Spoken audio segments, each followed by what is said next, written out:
तर मित्रांनो, मी तुमचा काय वाक्यात आपण गेलो होतो मुंबईला लालबागच्या राजाचं दर्शन केलं. असं काय झालं की रात्री 3ला पोहोचलो आणि 6 वाजेपर्यंत एकाच जागेवरती बसून राहिलो. होतो घरी तेवढ्यात आला अंकुर भाऊचा फोन, भाई चल मुंबई आएंगे, मुंबई आके क्या करेंगे, अपन के पास है लेटर.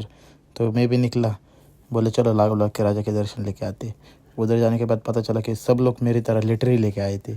लेटर वाले की इतनी भीड़ गई थी की हमारा पूरा का पूरा प्रॉपर एक सेक्शन मध्ये गया था. अगदी 5च मिनिटात तिथली जागा खाली झाली, कारण की तिथं पोलिसांनी लाठीचार्ज केला होता. हे बघून तर लय हसलो, पण मी पण एका साईडला जाऊन थांबलो, नाही तर मला पण मार खायला लागला असता. मग काय हे बघितले त्यानंतर पास घेऊन पण येऊ नका तुम्ही लालबागला. तिथंच थोड्या वेळ आम्ही बसून घेतलं आणि आम्ही फायनल ठरवलं आता की जाऊन लाईनीला लावून दर्शन करायचं. लाईनीला लागलो, बघू शकता तुम्ही किती गर्दी आहे अजून. बाय द वे मित्रांनो, ही होती मुख दर्शनाची लाईन. इथं आमचं फक्त दर्शन 15 मिनिटात झालं.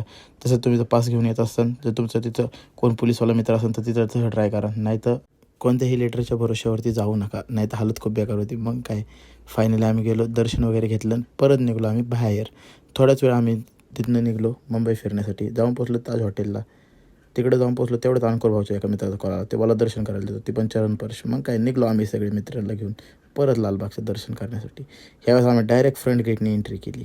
त्यानंतर तसं चालतच चाललेलो, अगदी थोड्या वेळ चाललो. त्यानंतर असं आम्हाला ब्रेक लागला की तिथनं आमच्या आव्हानावरती पाणीच फिरलं गेलं.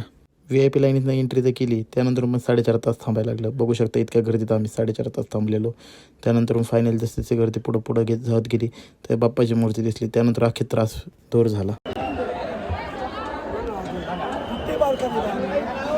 अशा प्रकारे मित्रांनो हा आपला प्रवास कंप्लीट झाला. आम्ही पण निघलो परतीच्या रस्त्याने. तर मित्रांनो, तुमच्याकडे जर कोणी पास देत असेल तर पासच्या भरोश्यावर जाऊ नका. तिथे तुमच्या कोणी ओळखीत असेल तरच जाऊ.